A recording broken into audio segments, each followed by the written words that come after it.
네, 안녕하세요. 저는 이강희 농사입니다. 제가 얼마 전에 해설 강의를 올려드렸었는데요.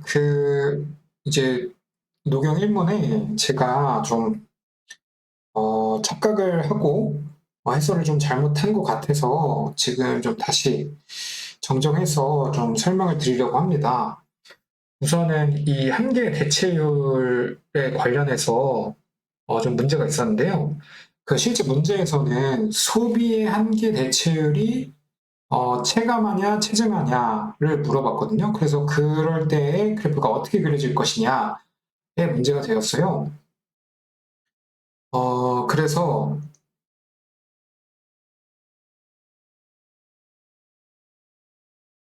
우선은 이제 무엇의 한계 대체율에 대한 의미를 좀 생각을 해봐야 되는데요.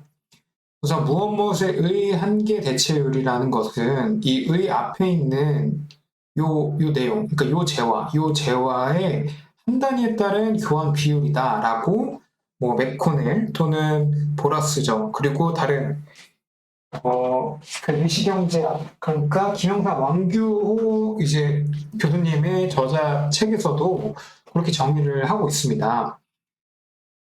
그런데 이제 저희가 배우는 노동 경제에서는 C와 L 평면에서 맥코넬에서는 여가의 한계 대체율이 체감한다. 그 다음에 보라스에서는 소비 한계 대체율이 체감한다라고 적어져 있는데 그 두 가지 모두 다 똑같이 CL 평면에서 이렇게 우하하고 볼록한 이런 형태를 똑같이 그리거든요. 그러니까 이 앞에 있는 단위, 그러니까 이 앞에 있는 재화의 내용이 다름에도 불구하고 똑같이 그려지고 있는데 이것은 이렇게 될 수 있는 이유는 우선은 우하향하는 그래프이기 때문에 그렇거든요. 그러니까 우하향한 그래프이기 때문에 사실상 C와 L 평면이든 LC 평면이든 그러니까 이 역함수 관계, 서로 간의 역함수 관계이다 하더라도 어, Y는 X축, 그러니까 Y는 X선, 그러니까 이렇게 대각선으로 45도로 된 직선을 가로질러서 역함수 관계로서 이렇게 뒤집어도 여전히 다 체감하는 형태로 그려진단 말이에요. 그렇기 때문에 이 상황에서는 CL 평면선은 여가 한계대치율 체감이든 소비 한계대치율 체감이든 동일하게 그려질 것이다 라는 겁니다. 근데 반면에 저희 문제에서는 C와 E 평면이란 말이에요. C와 E 평면의 경우에는 CL 평면과 다르게 얘들은 우하향하는 그래프를 그리지만 얘들은 우상향한다는 그래프를 그리거든요. 그럼 우상향하는 그래프를 그린다는 것의 의미는 역함수 관계에서 요 위에 C와 L과 E와 C가 이렇게 XY축이 바뀌는 것에 의해서 그래프가 이렇게 뒤집어질 수 있다는 것을 의미합니다. 자, 그러면은 그걸 기준으로 했을 때 문제에서는 소비의 한계 대체율이 체증하는 경우를 물어봤죠. 그럼 소비의 한계 대체율이 체증한다는 것은 소비 한 단위에 따른 교환 비율이 증가한다는 것을 의미하고 우리가 이것을 조금 쉽게 판단하기 위해서 C를 가로축으로 일단 두고 E를 세로축으로 둘게요. 그러면 C가 한 단위 증가함에 의해서 교환하는 이의 비율이 점점 커지는 이런 형태를 그리게 되고, 그럴 때에 한계대치에 체증한다는 것은 이런 그래프를 그리게 되는데요. 이것은 어디까지나 E랑 C, 그러니까 E가 세로축에 있을 때를 의미합니다. 그럼 E가 세로축에 있을 때를 의미하는 경우에 C, E 평면으로 돌아왔을 때에는 이런 식으로 그려지겠죠. 자, 반면에 소비의 한계 대체율이 체감하는 경우에는 소비 한 단위 증가에 따른 교환 비율이 감소함을 의미하고요. 그렇다는 얘기는 C가 똑같은 한 단위 증가할 때마다 이거에 대한 교환하고 있는 E의 비율이 감소하는 또는 E의 증가는 여가의 감소기 때문에 여가를 더 많이 포기하게 되는 더 많이 포기하다가 적게 포기하게 되는 이런 체감하는 형태로 그려질 수 있다라는 것이고요. 얘를 C2 평면으로 나눴을 때는 똑같이 역함수 관계이기 때문에 이렇게 반대로 그려지는 이런 형태로 그려집니다. 그러니까 한계대체를 체감하는 경우에는 이렇게 상승하는 형태로 그려지게 되겠죠.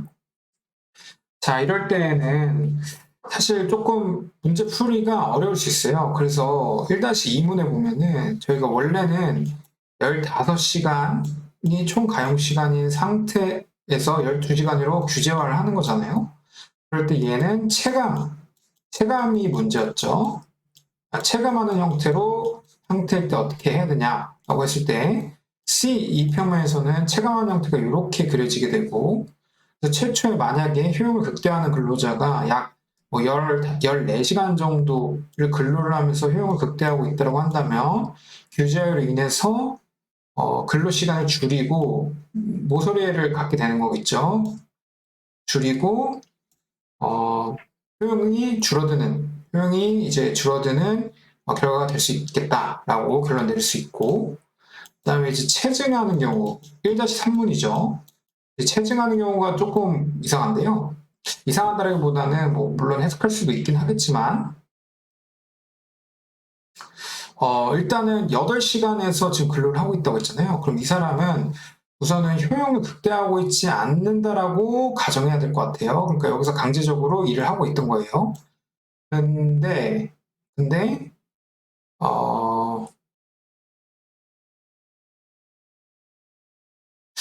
이것도 사실은 조금 애매하긴 한데, 여기에 강제하고 있다라고 하면은 사실상 일로 이동하기가 좀 어렵긴 하지만 강제하고 있다라는 걸 좀 가정을 제외하고 문제에서는 강제라는 내용이 없으니까요. 일단은 여기서 근로를 제공하고 있었다라고 한다면, 만약에 이렇게 할증 임금이 붙는다라고 했을 때에는 이것보다 더 높은 효용을 누리는, 그러니까 전체 다 근로를 하게 되는 형태로 노동 공급을 할 것이다 라고 결론 내릴 수 있습니다.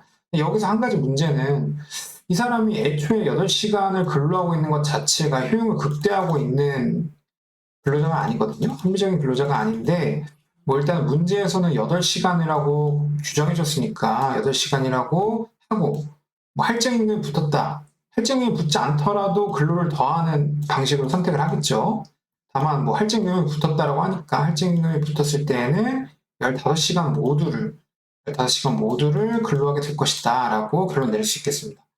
그래서 사실상 엄밀히 따졌을 때는 지금 이런 그래프가 맞고, 근데 이런 그래프일 때는 1-2문하고 1-3문을 풀기가 조금은 쉽지 않았을 것 같아요.